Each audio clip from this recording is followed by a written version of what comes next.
Hello, everybody.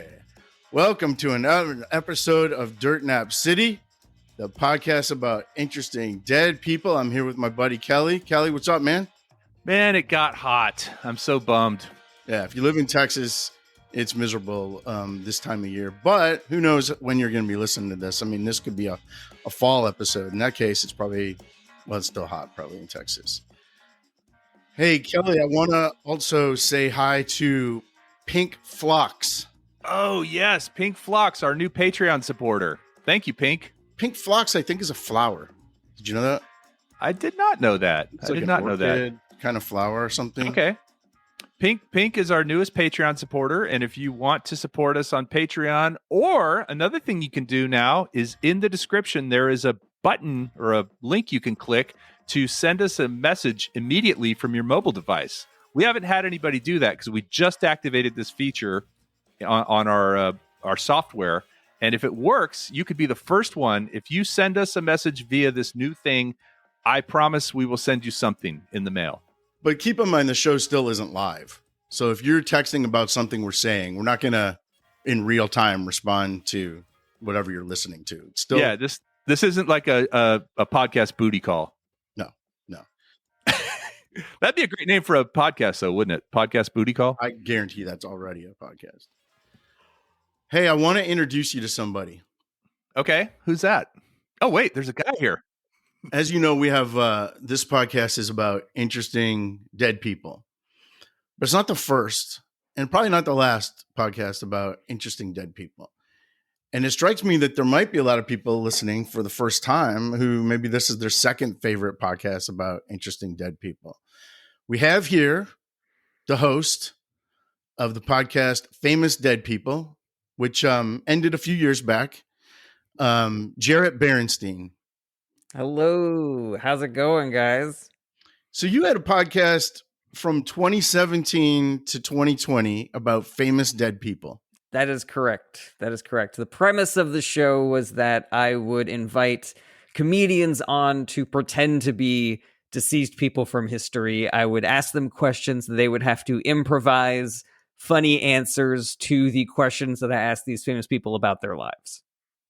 And your last podcast was like a week before COVID hit. Was that a coincidence? It was not a coincidence. I had nothing to do with that, I swear. But it was fortuitous. For months, I was talking to my wife about needing to cut down on some project that I was doing. And I kind of like took a look at all the math of how much time and energy I was putting into Famous Dead People. It was a lot of work for the kind of show that it was. And we just decided, like, this is the thing that's got to go, you know? And not only was it a good decision because it like freed up a lot of my time and I was able to do other projects that weren't so time consuming, but then also COVID happened and I was like, oh, sweet. That's one less thing I have to worry about now. Yeah. And then you've had a couple of other podcasts since then, right? So right after that, you got on one with a couple of your buddies called Is This Anything? That is right. Is This Anything was a show where it started because of the pandemic, where a couple of comedians that I knew, we wanted to work on jokes together while we couldn't be performing live. And we ended up having so much fun doing it that we were like, we think this might be a show. And then we started putting out episodes and the episodes got a little bit popular. But weirdly, that show was plagued by internal disputes between the comedians, and so there was a whole behind the scenes drama going on where people were mad at each other about X, Y, or Z. We kicked off one of the members about 40 or so episodes in, and then about around episode, I think like whatever the last episode around then, the other two guys on the podcast got into a fight together, and then it was like, all right, well, gosh. I guess we're done. It's like being in a band. Were you the last man standing? Yeah, I could be the only one doing the show then, just by myself. Yeah. So now you do have a show by yourself, right? I do. I started during the pandemic. I realized I was having a lot of internal monologues where I would like say something on the news, and I would just sort of like imagine I was being interviewed about that topic and then just going on and on about it. And so I started another podcast called Sporadic that has no schedule whatsoever. I just put out episodes whenever I feel like it. And it's also an experiment in, if I don't promote something, will people come and listen to it? So I don't ever advertise like, hey, new episode drops or whatever. The only time I ever bring it up is if people ask me about it. And then I go, yeah, or they can find it on my website. If people are poking around my website, they can find it there. Okay. Well, great. So you're an experienced podcaster for years. For years. Yeah. Thank you so much for being with us. Of course. We're breaking our form a little bit today. We've done it a few times, Kelly, where we've both known who we were talking about. I think mostly the saints. Yeah, we've done the Saints. Like Saint Valentine, Saint Patrick. Yep. Those are good episodes. A couple of others, saints mostly. And then there was one that we coincidentally picked the same person. Out of all dead people, we actually happened to pick the same person the same week. It was a Christmas episode where we talked about Dr. Seuss. Wow. Yeah, that's how you can tell you're vibing with your partner. You know, you guys are just on the same wavelength. We're like born in 06 in Illinois. I was like, oh no, did we pick the same one? So we did. And it was our most popular episode for a while. So there must be something to it. Yeah. But today we brought Jarret on. Jarret, in addition to being a podcaster and writer, is also a touring comedian. You say comedian or comic? What do you prefer? I actually just got into a conversation about the distinction between the two and who's allowed to call themselves a comedian and who's allowed to call themselves a comic. I don't really parse out the semantics that harshly, you know. Is one higher than the other? I don't know. One higher rank? I don't even remember what position the person I was talking to had, but they were saying that you can be a comic but not a comedian or vice versa. I'm very political. Like, I know a lot about politics. I'm very passionate about it. But I don't jibe well with that stuff either. You know, like, what's the difference between a progressive or a liberal or a leftist or a Democrat? I'm just like, I don't know, just whatever. Call me whatever you want. You know, I don't care. I feel like comic was big for a while. Like, we're supposed to call them comics. And then Jerry Seinfeld came out with the movie Comedian. That's right. And then everybody went back to Comedian. Great documentary. Yeah. And then later he came out with the B movie and they started just calling them Bees.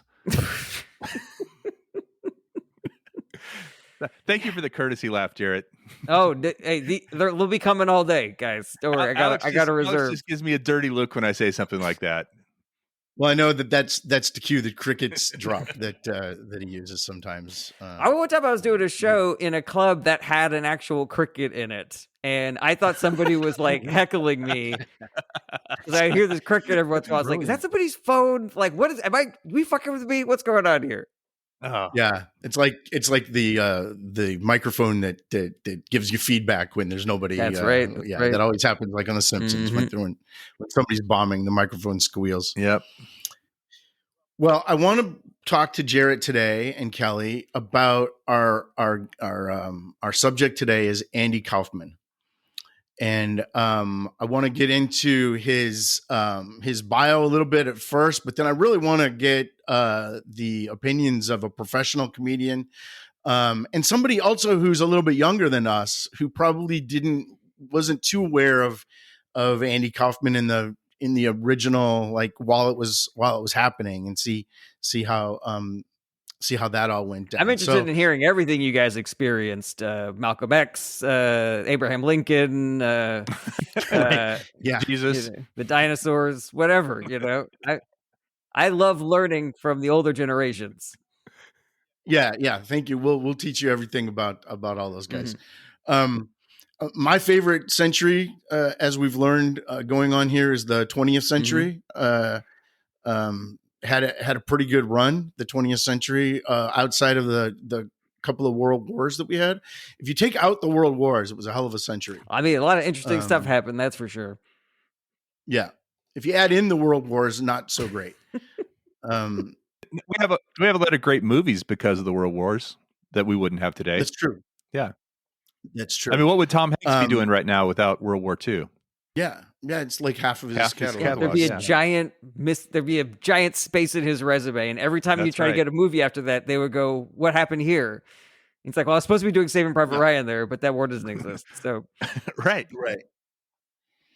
So Andy Kaufman was kind of a product of the 20th century. He was born in right square in the middle in 1949. Unfortunately, died in 1984. So he was one of these candle burned super bright, but not very long, but totally influenced by the 50s and 60s. As you can imagine, a kid born in 1949 grew up watching tons of television. And in interviews, he's talked about how he just wanted to climb inside the TV and be in that world. He grew up in Long Island, and just in front of the TV. And according to Wikipedia, we don't get too much of our information from Wikipedia, but Never. On the off chance that we do, Wikipedia said that he started entertaining, like he was an entertainer at children's birthday parties since he was 9 years old, which is a little unsettling in itself to have a 9-year-old come to a children's birthday party and be like the entertainment. He also supposedly spent a lot of time in his room doing shows for no one, like just pretending like he was live on a television show. I mean, That really resonated. That really resonated with 100%. Me the exact without question. There is a tape of me doing stand up on like into a recorder. But I gotta say, like a cassette tape, like an audio cassette tape. Exactly. Yeah. A 9-year-old entertainer at a children's party, I think, is kind of ideal, because that is like the if you get someone who's too old to be the entertainer, there's a thing that happens in kids' brains where you're like, this is an adult, it's a different person. But if it's just a slightly older kid, then that kid is cool. He still speaks the language. He knows what we want to hear. We want to hear like fart noises and, what silly faces and stuff like that. So he probably crushed those kids' birthday parties. Unless it was a 14-year-old's birthday party, and then having a 9-year-old would just be really that's lame. Weird. Yeah, 100%. That would get you beat up at school the following Monday. Yeah. God. But he used to do all kinds of, like, he was an entertainer. He saw himself as an entertainer. He saw himself as a song and dance man. He just wanted to be like in the TV. He didn't really concern himself with being a comedian or even really being funny. He just wanted to entertain people. After college, he went to community college for a couple years and then started doing like the coffee house circuit. And he had this one bit that always killed, and that was a bit that he called Foreign Man, where he played like this. It was a nondescript country that he came from. Sounded like maybe kind of a Eastern European kind of country where he would. He said it was the island in the middle of the Albanian Sea. So Kaspanovia or Kasperavi or something, and it was supposed to be an island in the middle of the Caspian Sea or something like that. Yeah, and the point of this character was not to make fun of foreign people, but it was more of to project innocence, right? That to like reflect back on everybody else and kind of be this innocent person.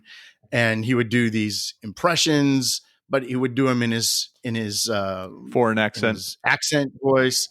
And he got people thinking that was really him. He morphed that into this thing where he would end with this Elvis impression, and where it was a really good impression of Elvis with the full costume and everything. And then people didn't know what to make of that. They like, is this guy for real?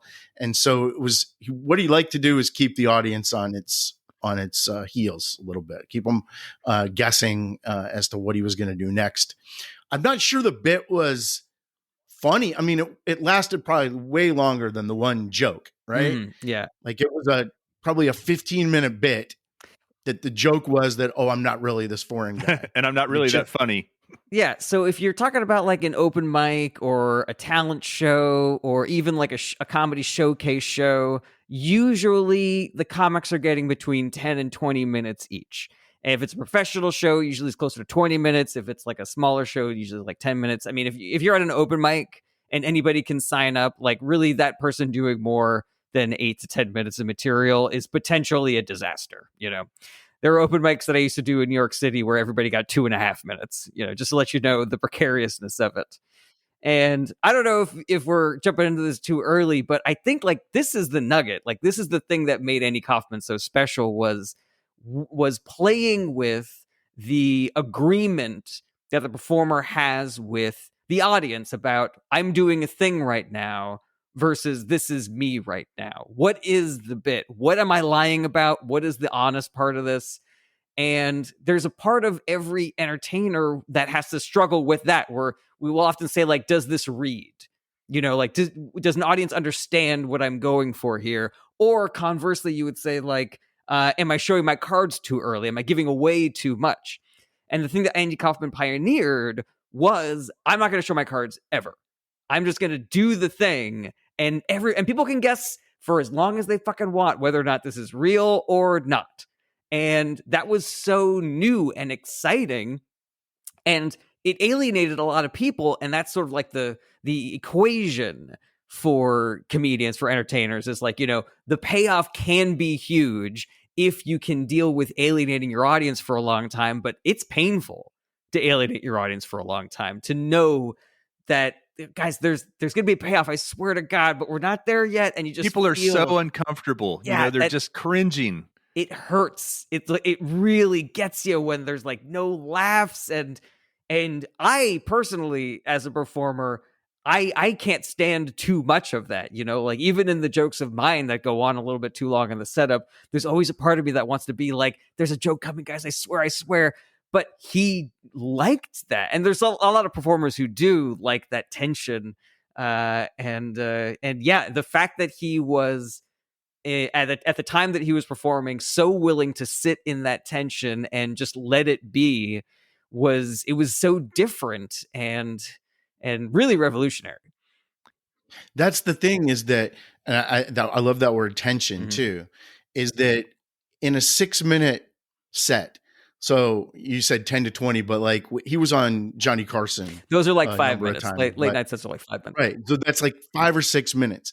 If you don't have, and so a lot of comedians really stress about getting in their best jokes, right? A lot of them don't even like connect with each other, but you have to get those kind of a greatest hits in that 6 minutes, right? But if all you're doing is what he was doing, that 6 minutes is a long time. Yeah, it's a lot of time to waste.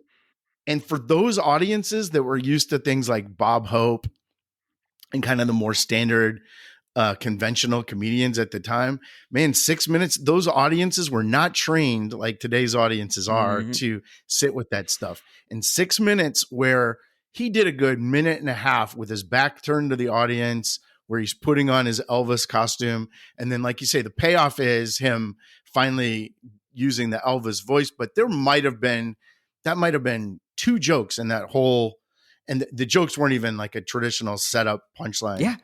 It was interesting. But jokes, they were just, the joke is that he's not who he says he is. The thing is, like, there's such a payoff if you can make it over that hump, if you can keep people invested, if you can keep people on board, but it's hard. And it's a real gamble of just, is this person bad or is this on purpose? And you'll have podcasters talking about you for generations, right? I mean, that's a sign that he succeeded, is that we're talking about him today, right? This is the payoff. This is what he wanted. Was this specifically? This is the payoff. Well, he one of his other famous bits was the Mighty Mouse bit. You guys familiar with this Mighty Mouse bit that he used to do? Where he would stand there, he would put on a record of the Mighty Mouse song, and he would just stand there until the part comes on when he says, "Here I come to save the day," and he would lip sync that and make a motion, and then he would go back into awkwardness, standing like very awkwardly. Yeah. And that was about a 3-minute bit with basically that one joke. He actually performed that on the very first episode of Saturday Night Live in 1975. That's also like this, just sitting in that uncomfortableness. And some people at the time recognized that genius, and some people said this was a waste of everybody's time and not funny. Yeah, that's what was so cool about it, is that the things that he did, like there are some things that Andy Kaufman did where I was like, okay, man, like that's you're pushing it too far, man. You have to have a little respect for your audience. But I don't know, man. I actually saw a really like the time. Say again, man. Like the time where all he did was read The Great Gatsby to That's a rough one college too, crowd. in my opinion. You know, I actually saw a really funny, subtle callback to the Mighty Mouse bit. I was at a show. It was a variety show, and a woman came out, and she was dressed kind of straggly, you know, like a little bit hunched back, you know, just kind of like in, you know, older clothes. And then all of a sudden, a karaoke version of what sounds like a Disney song starts playing, and she's not doing anything. She's just kind of like standing there, like doing her thing, you know. And then you start to realize that this is the opening song for the movie Aladdin, where Aladdin is explaining, you know, life, where he's from, and, you know, one step ahead of the Muppet, you know. And so you're just kind of like watching this girl like bop along to the song, you know, until she gets to the line, "Still, I think he's rather tasty," which in the movie was said by like an older woman in kind of rags and everything like this. She milked it so hard, that one line, and that was all she did. Like there was in the Mighty Mouse bit, he comes back to it again, but that was the entire thing. Listening to the whole song, no words, not even on the track, not even the soundtrack, there's no words, and then just "Still, I think he's rather tasty." Delightful. Did the crowd like it? We loved it. We thought it was great. Yeah. And there's something also about those bits that's special because it might not work every time. And so when it works here with us, that's something that we got to share together. You feel like you're part of something special. Exactly. Like it all the stars aligned. You can see that same bit at a different show and have it not hit, and then feel so lucky that you got to be a part of the crowd that got it. Over time, you earn goodwill with the audience. They know who you are and what you're up to. But the very first time, when you're an unknown, I mean, that is really like Will Forte, for example, will have some crazy sketches on when he was on SNL. He would have some things that just bombed, but he commits to those sketches so much that you almost then end up thinking, well, am I missing something? And these guys seem like they're having a good time making this.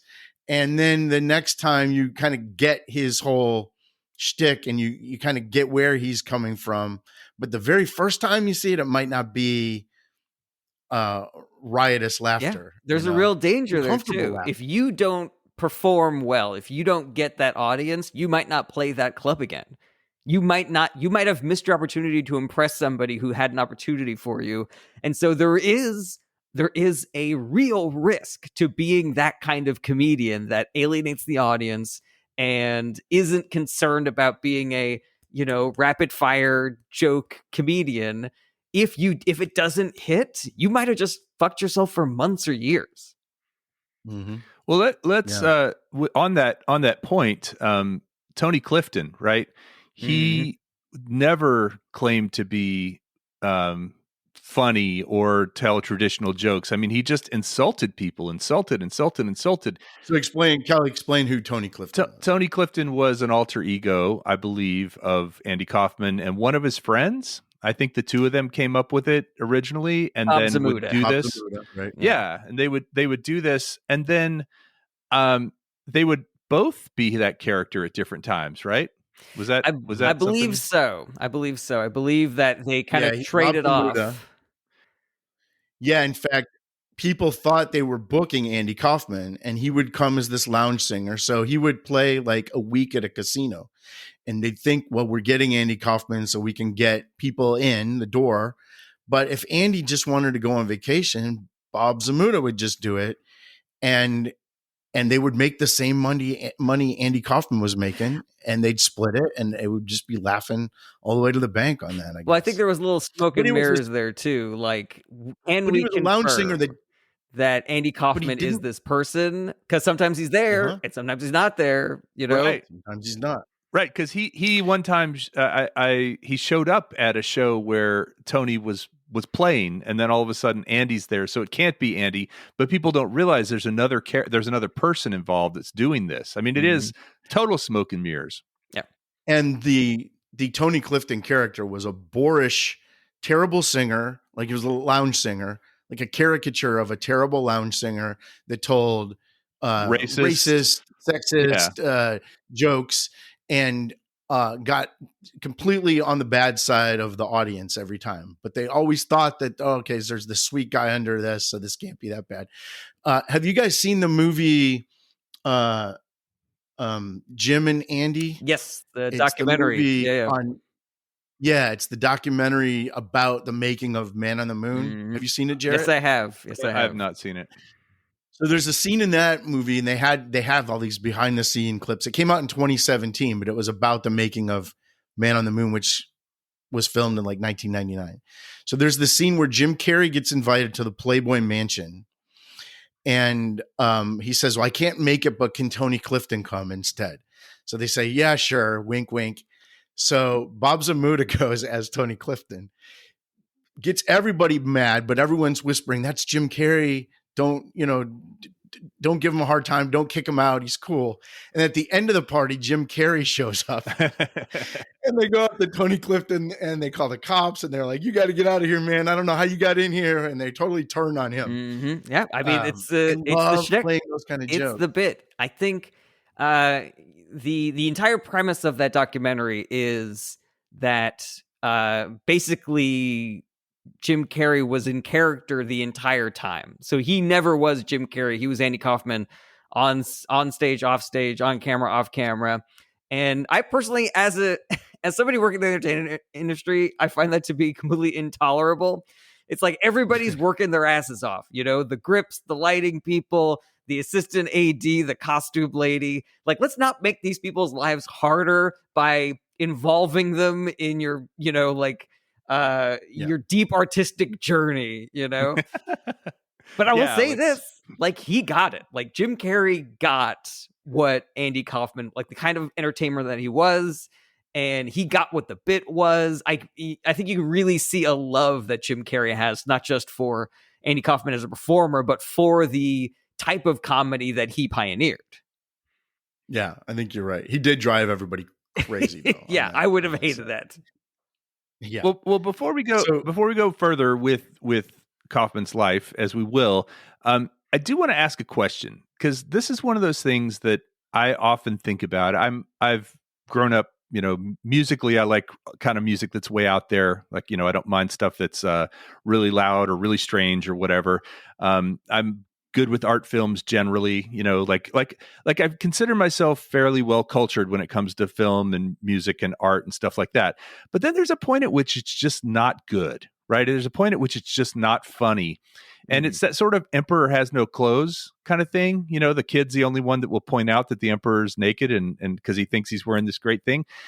I gotta say, and I've never saw Andy Kaufman live, but watching on YouTube, watching Man on the Moon, just watching all these clips from either him or somebody playing him, I think I would have been mad in some of those situations, like especially to show up at a show and have Tony Clifton show up and just be insulting and like, okay, that was cute for a minute, but it's really not that funny. And you just made fun of my wife or my mom or whoever's, and it's her birthday and I took her to the show and you ruined it for us, and so that's a weird trap I feel like we fall into, is that you don't want to admit that you don't like something because then you're considered simple-minded and not like sophisticated enough to understand it. Oh yeah, Kelly's just unsophisticated. That's why he doesn't get this joke. You know what I mean? 100%. That's the journey that you take as a comedian who your whole shtick is alienating the audience. And I have been fascinated by this sort of like spectrum of alienating your audience for a really long time. There's art that spoon feeds you the information, and then there's art that spoon feeds it to you so hard that it makes your eyes roll and you're like, this sucks. And it's not even entertaining anymore. You're making this too easy for me. And then there's stuff that alienates your audience so hard that you need a PhD to get through it. I'm thinking about books like Ulysses. Like, who reads that for fun? Like, how active does your brain have to be? And so I think that the sweet spot for all entertainment is the thing that challenges you a little bit, but is still entertaining. And there's so much great art like that. But we still have people who are like, I want to be ultra, intellectual, or I really want to challenge my audience. And this is where we get the musical form of bebop, for example. And then you also have things that are like, we just need to be so commercial that anybody will enjoy this. Anybody could watch this, the Transformers movies, Fast and Furious, stuff like that. Michael And, Bay. there's an audience for that stuff. There's a time for all that stuff. This all exists on a spectrum. But Andy Kaufman is sort of like that spaceman who's like, I want to see how far I can go in this direction. Maybe that balances it out, right? Maybe the purpose of that is to balance out the sugary saccharin, like spoon-fed kind of stuff. Maybe you need there's too much of that. We need a little bit of this. Even if you don't, I mean, I don't want to get into politics now, but kind of like politics is, you've kind of got people over here and people over here, and most people are in the middle. Most people like to be in the middle and like to be closer to the center. And so, but as long as you have someone over here, you've got to have someone over here, or else the whole thing tips, right? It's I don't know. I mean, there's also an argument to be made that the character of Tony Clifton was his commentary on the type of comedian who he would see at these, like smaller venues. It's like we're still dealing with this today. Like, there are comics who complain about cancel culture, like, oh, you can't say anything. And then there are other comics who are like, well, the things you're saying are racist or homophobic or whatever, So now Andy Kaufman's got this character that is a critique of, that's not a joke, you're just being racist, or that's not a joke, you're just being an asshole to that person in the audience. Yeah. I think it's hard to look at this stuff retrospectively. Like, we can watch YouTube videos, but what we don't realize is what it was like at the time, and how he was breaking stuff at the time, and he was breaking all form and all convention at the time.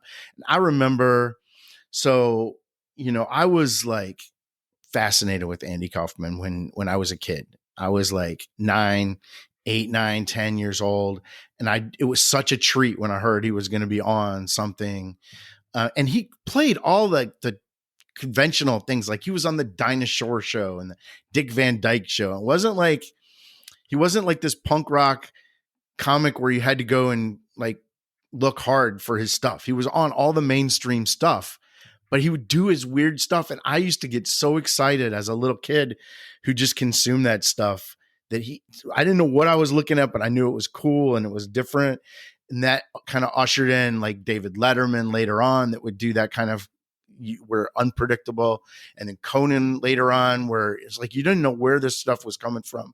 But I like that kind of comedy a lot. Absolutely. A lot more than like the Bob Hope kind of, one-liners.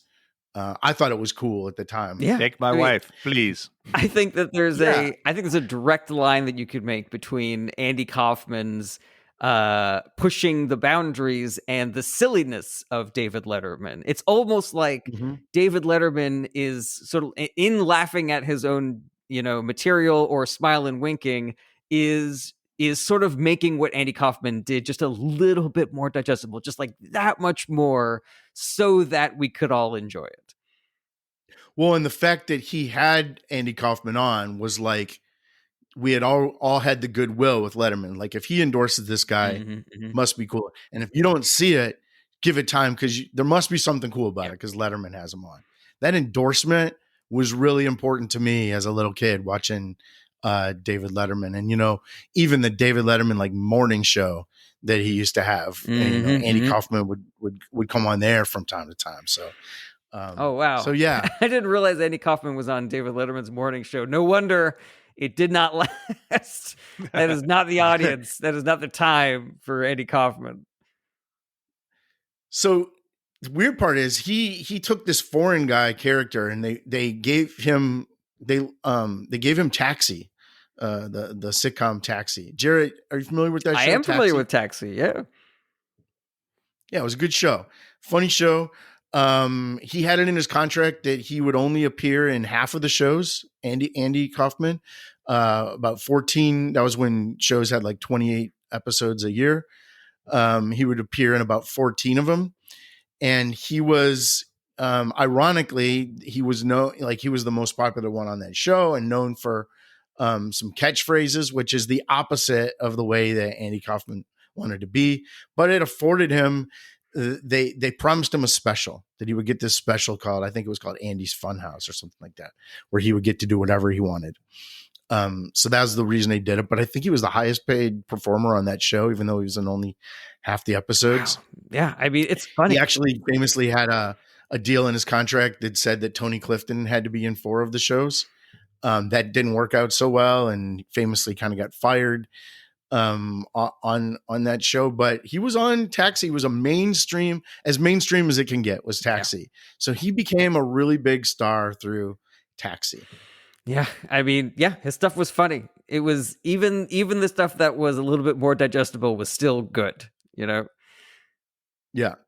And this was around the same time that Robin Williams was also becoming popular. So there's another one who was kind of unpredictable, but in the mainstream sitcom world. So it's, like I said, it's not like you had to go far to find these weird people. They were right on your TV every week, but they were doing things outside of those shows that were really cool too. I think that Robin Williams is almost the opposite end of the spectrum. Like, the thing that was so weird about him was that he wanted the audience to laugh so badly. You know, he was going 1,000 miles an hour, doing different voices, different bits. This thing left off of that thing left off of that thing. So physical, so out there, that Andy Kaufman was a little bit like saying, hold on a second, I promise there'll be a payoff. Whereas Robin Williams' thing was like, you don't like that? Here's this. You don't like this? Here's that. You don't like that? What about, you know, and then, and keeping up with it was part of the joke with Robin Williams.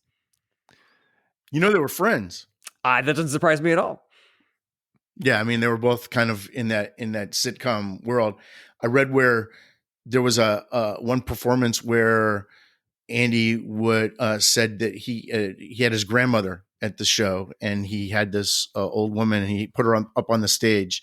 And at the end of the show, the lady ripped off her wig, and it was Robin Williams the whole time, just sitting on the stage. Mrs. Doubtfire. That's where we got the idea. That's where we got the idea for that screenplay. Yeah. Well, so in terms of what you said, Jarret, a minute ago that you don't find yourself 100% comfortable with like that payoff or that buildup sometimes, and I'm the same way. I really am uncomfortable making people uncomfortable, and I think it's a personality thing. It's just some people can do it, some people can't. How do you do that as a comedian? Like, how do you push yourself? Do you feel like sometimes you do have to sit in that for a minute and just let the silence fall over you, or get booed, or what do you do? What do you do in those situations where you know it's going to be funny if you can pull it off? Oh, I don't think you know it's going to be funny. You think it might be, and then sometimes it works and sometimes it doesn't. Like, how do you rectify that as a nice person who doesn't like to mess up somebody's first date or whatever? It's difficult, you know. Every comedian kind of has their own journey of discovering what it is that they do that works. The first time you start off mimicking specific comics that you respect a lot, but maybe doesn't fit your voice exactly, so you change it up. When I first started doing stand-up, I was trying to do an Eddie Izzard thing. That didn't work. Then I tried to move over to a Todd Barry thing. That kind of didn't work a little bit. I was able to finally find a voice that was my voice, you know? And part of that is you take the things that have been developed by all the great comedians that you have before you. And so that tension of, is there a joke coming? Is this a bit? Is something that a lot of comedians do, but maybe we only do it like salt and pepper, the way that you would season, a party or dinner, whereas that was the meal with Andy Kaufman. And that was what was so interesting at the time. But it's a good analogy. Yeah. We all develop our own way of, like, there are comedians that I came up with who, I would say that 60% of their set was the sort of Andy Kaufman alienating the audience. And then there were some comedians who were like completely the opposite direction and were just only concerned about getting their laughs and being as mainstream as possible. Maybe they only did 1% of the Andy Kaufman thing. But yeah, the journey of becoming a stand-up is not just in finding your voice, but in being able to handle bombing, because that is the process of writing new material. Even when you're great already, even when you're established, you still have to try a new joke every once in a while. And those jokes do not have 100% success rate, no matter how good you are. What I've noticed is that a really good seasoned comedian, when he gets that silence, when he gets that tension, he slows down. I shouldn't say he. I know that's say gender norms that we're trying to, get rid of here. But the comedian then will slow down, whereas you'll see a newer comedian get that silence, get that tension, and then start to speed up because they're like, oh, I got to pick up the pace. I just lost some momentum here. Okay. Good to know. Good to know. What is uncomfortable these days? Is it politics, or is it getting too personal? What makes audiences uncomfortable these days? It's interesting because it really depends on the audience and part of what you do as a comedian. I heard this great analogy from Pete Holmes, who said that the audience is your instrument, but it's a different instrument every night. Imagine you're a musician and you show up to the gig and it's a trumpet, but the next day it's a cello, and then the next day it's xylophone, and the next day it's a harp. Part of what your job as a comedian is figuring out what type of audience you have. When I go on the road, I'm generally performing for audiences that have similar politics to me, so I can go hard on what I believe and understand that even if they're not with me 100%, they're on board for me talking about politics. But if I just do that at any show without any warm-up whatsoever, without any foreplay with the audience, it's a little bit more of a dangerous predicament. So part of what you do is figure out what is this audience going to about. And there are some comedians who are like, I'm only looking for that. I'm only trying to challenge. I'm only trying to get that. But yeah, it's a discovery process. So sometimes people like, I can't hear any more shit about Trump, or sometimes people like, I can't hear any more shit about COVID, or I can't hear any of this disgusting stuff. People talk about their bodily fluids or whatever. It really depends, Yeah, I guess a lot of it is where you are, like what part of the country you're in. And then like you said, it's do the people know who you are and what you're all about, or is it just they came randomly to the show and oh no, it's not what I was thinking it would be. Yeah, dealing with an audience's expectations is part of the game, because if you are new, you have nothing, which makes it an uphill battle. But once you earn their trust, then you're good. Versus if you are super famous, well-established, Jerry Seinfeld, Chris Rock, the thing you're fighting against is, what can I do to get past the fact that these people already love me? Because otherwise comedians get really lazy and they're like, they don't push their own boundaries. They don't write interesting material anymore because they can get away with doing whatever they want because the audiences already love them. Do you know who Dave Bird is? Oh my God. That name sounds so familiar. Little Comic? Dicky? Oh, of course. Little Dicky. Yeah. Dave Bird, of course. Have you ever watched his show called Dave? Oh, yeah. I love his show. Yeah. That was one of the best shows. I mean, just so funny and so, like I cared about every one of those characters. But yeah, I got to say, watching that, because I'm a fan of his music generally. I think I do think he gets a little raunchy just for the sake of being raunchy sometimes. But whatever, that's part of the rap game, as he might say. But I also appreciate that he definitely would try things and fail at them, in the show and in his music. The guy's pretty genius when it comes to musical comedy, and then also the show is just very well written. If you haven't seen Dave, audience, go check it out. I think it's on FX. Highly recommend Dave. And I guess entertainment, and maybe more specifically comedy, but I think all of entertainment it's a failure game, and you fail a lot until you find the thing that works. One of the comics that I work with regularly, very entrepreneurial spirit. And so in addition to having that attitude towards his material, try this, does it fail, go on. But he also tries that with, all right, well, I'm going to try doing, VR stand-up, and I'm going to try, doing a what show does it look like? in this kind of environment. Yeah, it's different. It's interesting. Yeah. Well, we've got the wrestling stuff that in his life, and then I've got kind of want to talk a little bit about legacy and some of the people out there. We've alluded to some, but some people out there that are doing similar stuff. When it came to wrestling, that was where he kind of lost me. I wasn't a big wrestling fan, and the way he did it too, with the where he would only wrestle women, and he would go to these places and he would proclaim himself the intergender wrestling champion of the world.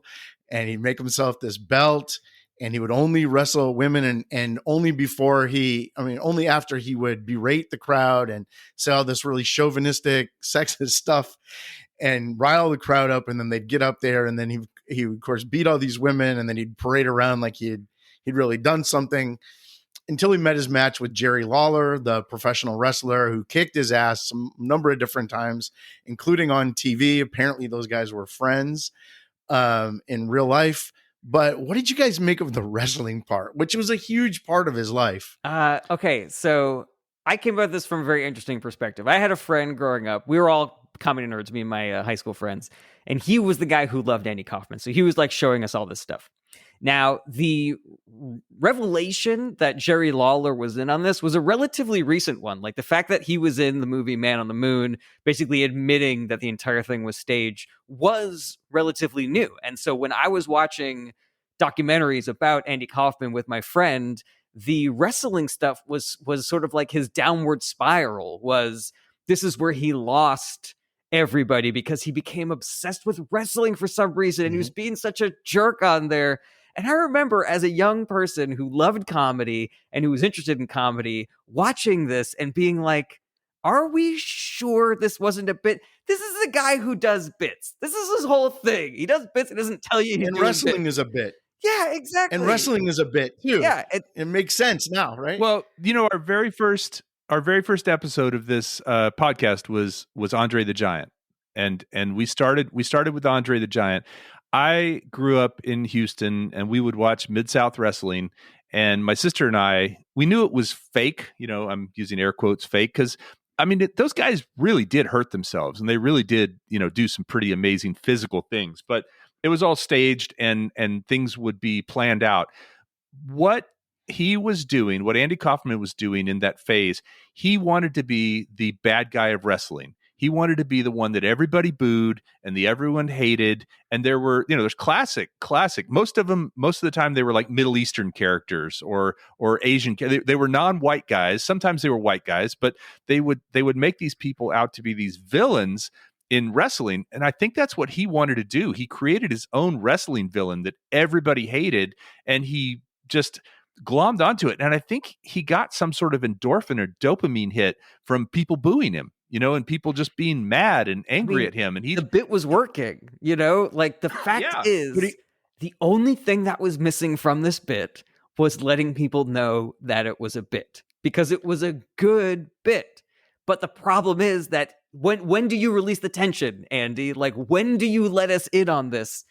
And he never did. He never did. After you're dead. After you're dead. Yeah. And that brings us to why when he died in 1984, nobody believed him. Yeah. Yeah. Is this nobody believed he was dead. Yeah.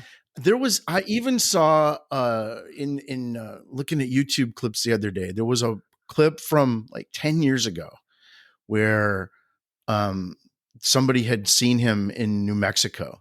Somebody had, there was a surveillance photo that said, "Oh, this could be him, and he's probably living peacefully." And he's one of, like Elvis. There's one of these deals where nobody really. He'd be 75 now.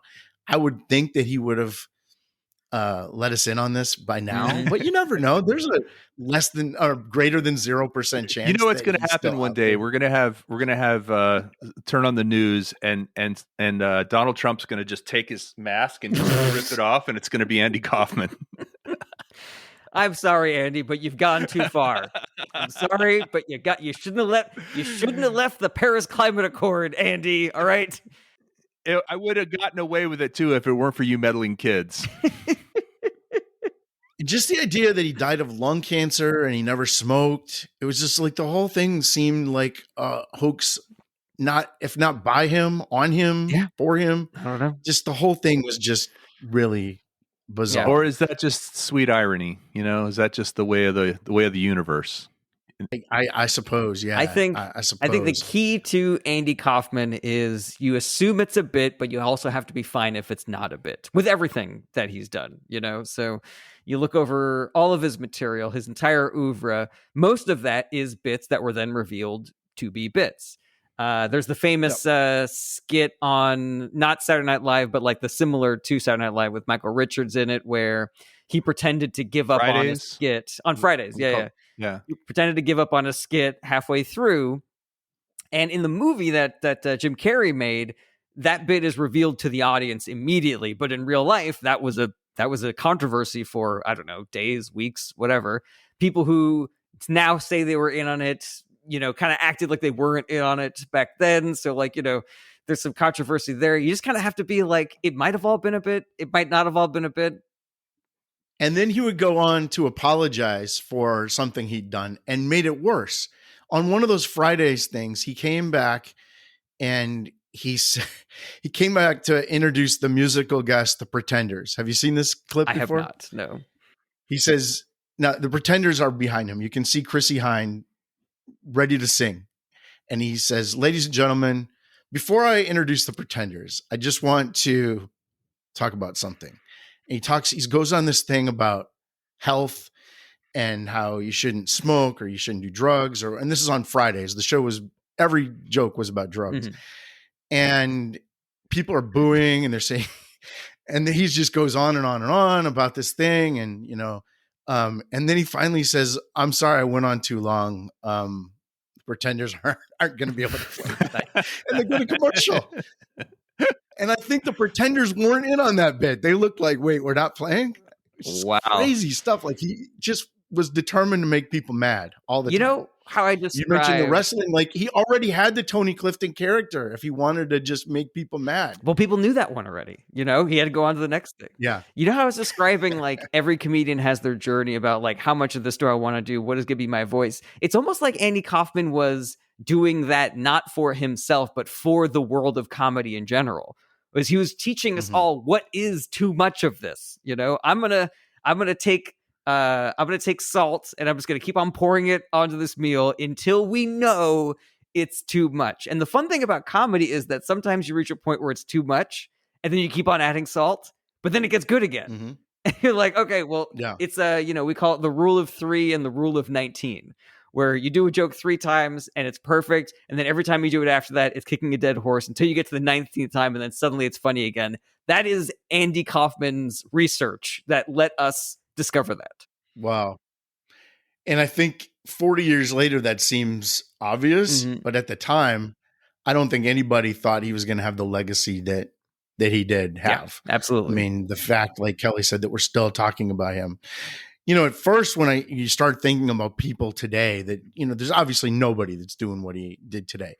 But I came up with some names that I wanted to run by you to see how close or how influenced you think they are by people in today's comedy world, Jarret. Well, the first person I thought of when I thought of kind of this beginning of cringe comedy was about 10 or maybe 5 years after him. There was a guy on MTV named Tom Green.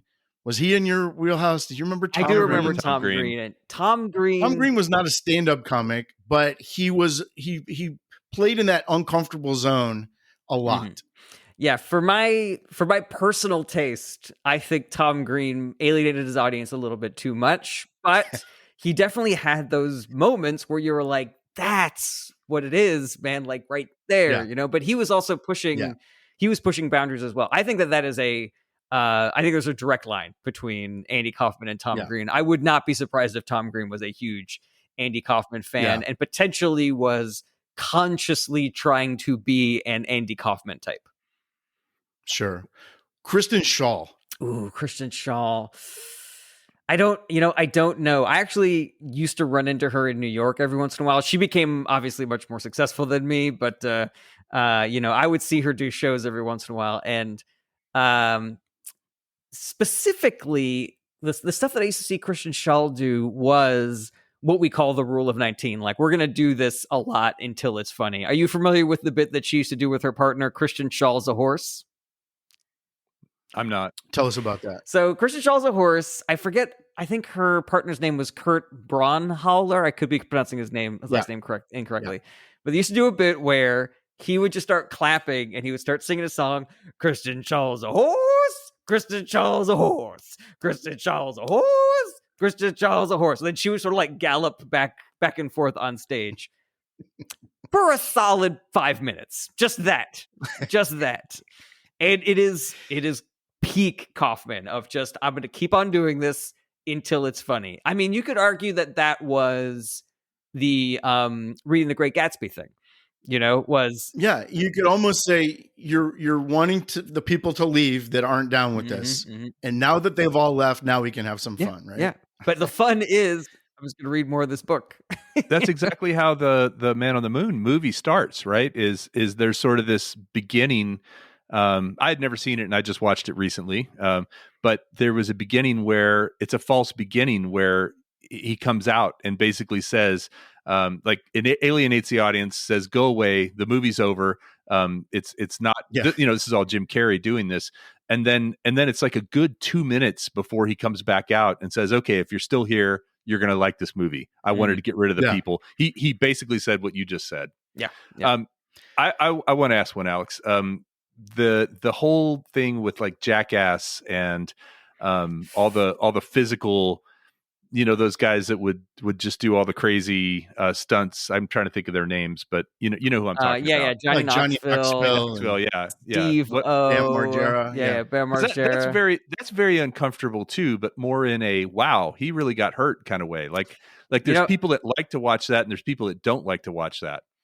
I'm not going to go on the record and say that those guys were 100% not influenced by Andy Kaufman, but I do think that even if they were doing something similar, I don't think that's where the intention is coming from. I think that with Jackass, the thing that's fun about it is not intellectual in the way that what Andy Kaufman was doing was intellectual. It's completely base, and it is enjoyable because it is a celebration of being stupid. Where I think there was something so much more intentional about what Andy Kaufman was doing. These guys are literally like, what happens if I shoot a firecracker out of my penis hole? And this is not to denigrate Jackass guys at all. I have laughed my ass off at Jackass movies. But it does seem to be different, different mechanisms there, even if, as my wife would say, cousins, but not siblings, potentially. Yeah. Okay. One of my favorite comedians is Tim Heidecker. Oh, without question. He does some stuff that it just seems like if Andy had lived, he would be doing the same kind of things, where he kind of, like you said earlier, shines a light on. I mean, he does a whole comedy special that is just a goof on bad comics, basically, where he has this persona where he just goes out there and tells bad jokes and gets on the wrong side of the audience, and you're not clear if they knew what they were signing up for or not. And then in his universe, he's got a guy named Greg Turkington who plays a character called Neil Hamburger. Who's very similar to the Tony Clifton character, where he's this slimy lounge singer that is offensive. Where do you come down on Tim Heidecker? I mean, I think Tim and Eric is classic Andy Kaufman. It almost feels like the way that Andy Kaufman would use time and silence. It feels like Tim and Eric use weirdness, where I've seen bits of Tim and Eric where the pause would go with Andy Kaufman, they're just making nonsensical noises, where we're reacting to something, and someone goes, ah, and then the other guy goes, ho, ho, ho, ho, ho. The other guy goes, exactly. Stuff like that. So yeah, I would say there's a direct line between those two. Absolutely. What about Sacha Baron Cohen? Oh yeah, I mean that's all. What did they name Andy Kaufman's character on Taxi? Do you remember? Latka. Yeah, Latka is Latka Gravas. Yeah, the commitment to the bit, the commitment to the character is part of what Andy Kaufman was experimenting. And we saw that a little bit with Peter Sellers. Obviously, that was before Andy Kaufman, and the Pink Panther. Yeah, exactly. And Peter Sellers used to love to say, like, there's no real Peter Sellers in here. It's all just the character. But then the Borat stuff would even involve like real people that like Giuliani. The whole thing about Giuliani, getting Giuliani literally caught with his pants down. Yeah. I mean, that is some brave. I think that's the thing that Sacha Baron Cohen added to the commitment to the character bit is I'm going to let the audience in on it, but not the people directly in front of me. Because that's the entire thing about Andy Kaufman was if you were in on the bit, you thought he was great. If you weren't in on the bit, you were the person being made fun of and you hated it. And what Sacha Baron Cohen did, and really anybody who was doing that kind of character prank comedy, I don't know if Sacha Baron Cohen was the first person, but he definitely kind of elevated the art form. He was saying, I'm going to let everybody in on the bit except for the 3 people in the room with me right now. Right. What about Eric Andre? That guy is nuts. Yeah, definitely. That guy, he kind of is the next generation of this stuff where he takes it so far that you really think he's going to get killed someday. Kind of that next level. Yeah, no, I completely agree. I think that there is some maliciousness to Eric Andre. I remember seeing a bit where he like dropped a bunch of used dental floss on Howie Mandel, who famously has OCD. And, like that seems mean to me. I wouldn't want to do that. But if you watch a movie like Bad Trip, there's like a real joy and celebration where he's like, I'm making fun of me more than I'm making fun of other people. He is self-deprecating. I mean, that's for sure. He doesn't make himself always look great, but I agree with you. Sometimes punches down a little bit. Is that a thing? Because that's a problem I'll run into sometimes. Is I will say something to be ironic, or I'll say something to, and to me, it's like it's so obviously not who I am or what I believe that I say it in a way that I feel like is sarcastic, but people take it seriously, and so. I guess, you mentioned a minute ago about cancel culture and about how it's difficult sometimes to be a comedian now because, I mean, for a lot of reasons, but because you have to take that into account more so than you did 10 years ago. Great example is rewatching The Office. So I don't know how much the US version of The Office, I don't know how much you've watched of that in the last 5 years, 10 years. And I was a big fan when it came out. And I watched the Ricky Gervais version as well. But I remember just cackling and thinking it was so funny back in the day. And now it's kind of cringy. A lot of it is really cringy in terms of like that uncomfortableness and the things they say. And it doesn't feel like it's been that long. I guess that was the 90s, right? So it's been 20 years. No, it wasn't the 90s. I think it was the 2000s. Early 2000s? Okay, well, yeah, even less time then. That was cringe comedy. Like Scott's Tots was cringy then, and it will always be cringy. Like that is cringy. But it feels even more. The dinner party. It even feels. It feels like if they had done it, if that show. Somebody told me, maybe it was you, Alex. Somebody told me that the Office was getting rebooted, which I'm not. I don't know how they're going to do that because it feels like that would be something that would just tick off more people than it made laugh. Because back then it felt like it made people laugh. Well, I do feel like we're talking about 2 different things here. So there's the sort of ironic sexism and racism that was in The Office where, you've got this character who means well, but they have a bunch of antiquated beliefs, and it kind of comes out like in the episode where he's trying to solve racism by having everybody walk around with cards on their head. Right. I'm an Indian person, I'm an Asian person, blah, blah, blah. But then there's also like I can't believe this person is making this decision, and it hurts to watch them. Like if has a crush on a girl and he thinks that the way to, do it is to propose to her after only been on 9 dates, like those are 2 completely different mechanisms, comedic mechanisms, I think. Now, where I can't believe this person is doing this kind of comedy comes from, I've never found that to be all that enjoyable. Like, I don't I have a really hard time watching people be embarrass themselves, like that.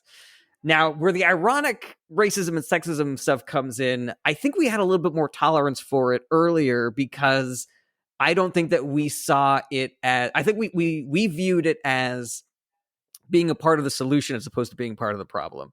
And I remember growing up with this in the 90s where we were very into PC was the thing back then. Yep. And me and my friends used to make very un-PC jokes, with the bit being very Kaufman-like, that there was this underlying bit that only we knew about, was that we were good progressives who did not believe this stuff. And so it was funny. You're saying it to be ironic. You're saying it to be funny, but it's so easy to hurt somebody's feelings, right? To offend people with that. And so you're up on stage every night, and how do you how do you know when it's okay? You think to yourself, oh man, I've got this little thing. It's going to probably tick off this group of people. Should I say it or not? Like, what does that inner dialogue in your head sound like? Well, I mean, it's a little bit of an interesting mechanism. You know, you've got, who am I going to upset in the audience, and who do I not want to agree with me in the audience? And this is sort of like my larger point about this ironic, racism and sexism and whatnot, is that we've discovered that it's not part of the solution, it's part of the problem, because there are just as many people who watch that and think that they're not being ironic and that it's good, as opposed to they're not being ironic and it's bad. I can name you a dozen comedians who have done jokes that are ironically anti-Semitic or ironically misogynistic, and somebody will come up to them after the show and say, that was true what you said, not that it was funny. And so there are a lot of comedians, myself included, who are moving away from that kind of irony because we don't think it's helping, and we think that we need to stop making those kinds of jokes, you know? We were talking about Dave earlier, Dave Bird and Little Dicky, and there's actually a part where I think some frat guys come up to him and say, "Yeah, I totally get what you were talking about in," and I forget what the song was, but he was being ironic in the song, and they're agreeing with him, and he's like kind of disturbed by that. So it's everybody's got a megaphone. You know, it's called the YouTubes and the podcasts and the TikToks. And so it's so easy to get heard by people who will take you out of context. Yeah. I have done no research into this, but I would guess that if there was a data scientist got on this, that we could see a snowballing effect of anti-Semitism that started with potentially the ironic anti-Semitism that we saw on South Park. Because the reason why anti-Semitism was funny in South Park is because it was such an old and antiquated version of prejudice, and they were bringing it back. And then people started bringing it back ironically. And you know, when I was a waiter, my friends would throw pennies on the ground, and we were all like, "Oh, this is so funny to pretend to be anti-Semitic." And then that turned into real anti-Semitism, and now now this is a fucking problem again. You know. Yeah. The guy who did BoJack Horseman had an awesome interview where he talked about this, where he was like, we will defend all day our right to have a character who is racist or sexist or whatever, and justify it by saying that it's just the character, but we don't have control over what the audience does with that material, and we don't have as much control as we think. Right. If they're putting him on a flag and, you know, waving it as they do terrible things to people, that's not good. Exactly. So yeah, it is a tightrope walk. It is an interesting journey. It is an adventure, and do you pick on people? Do you like pick somebody out on the front row and, you know, kind of like, what's your name, sir? How are you with her, or how are you with him, or, you know? Extremely rarely would I ever, you know. Crowd work? Crowd work, yeah. I do a little bit of crowd work. I even write things in my set for there to be crowd work. Mostly if I'm ever going to go after an audience member, it's because they are being disruptive or have said something offensive or what. But that is not the kind of comedy that I have made a cornerstone. You know, maybe that's 5% of what I like to be as a comedian. You know, 5% Kaufman, 5% that. You know. So if you go to a Jarret Berenstein show, you can sit up front and not feel like you're going to you can wear the dumbest shirt you want. I am not going to call it out, I promise. Challenge accepted. I wanted to mention just one more cringe comic that I feel I'd be remiss if I didn't mention him, because he's one of my favorite cringe guys out there that just makes, in my opinion, really genius stuff that had to be influenced by Andy Kaufman, and that's Nathan Fielder. Oh yeah, absolutely. I mean, God. Nathan For You is one of my favorite shows ever. I loved The Curse, the recent show, The Curse, the HBO show before that, the Rehearsal. Just incredible stuff. But really, I'm really careful about who I recommend that to. I mean, he's just good. He's just so good. I have a really hard time watching some of that stuff, but you cannot deny how funny it is. You cannot deny how clever and creative it is.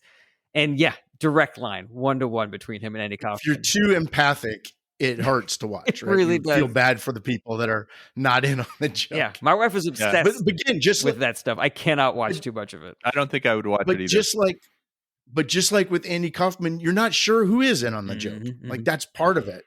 And then you start wondering, maybe I'm not in on the joke. Like, yeah. You don't like this stuff, Kelly? I do not. But not being in on the joke, I just heard something really interesting today. That the captchas that you do. I am not a robot. The purpose of those is to prove that you're not a bot. But do you know what they're really looking at? Like if you have to pick the little pictures, show all the pictures with bicycles. So they're not actually looking at if you get the answer right or not. They're looking at how your mouse moves. And there's an algorithm that can tell the difference between how the mouse moves in a bot and a human. And that's what it's looking at. And so I don't know if you've ever gotten one of those wrong, like, you've gotten it wrong and it still lets you through. But my point is, where did this come from? Why is Kelly talking about this? is you don't know you're not in on the joke, right? Is you don't know, you think that you are solving one thing and you're doing something completely different and being looked at in a completely different way to determine whether you're a bot or not.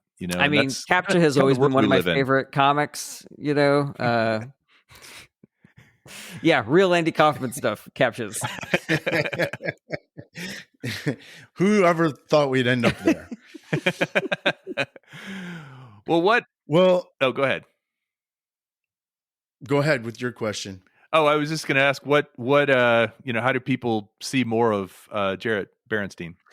You can check out jarretberenstein.com. I've got all my tour dates up there, links to my upcoming projects. I am a regular poster of videos on social media. If you want to see me be really moralistic and intolerable from a political perspective, I also do live sometimes. I'm actually leaving to go on my honeymoon soon, so I won't be on there for a while, but when I come back, you can... I wouldn't promote that. Yeah, check me out in Japan and Indonesia.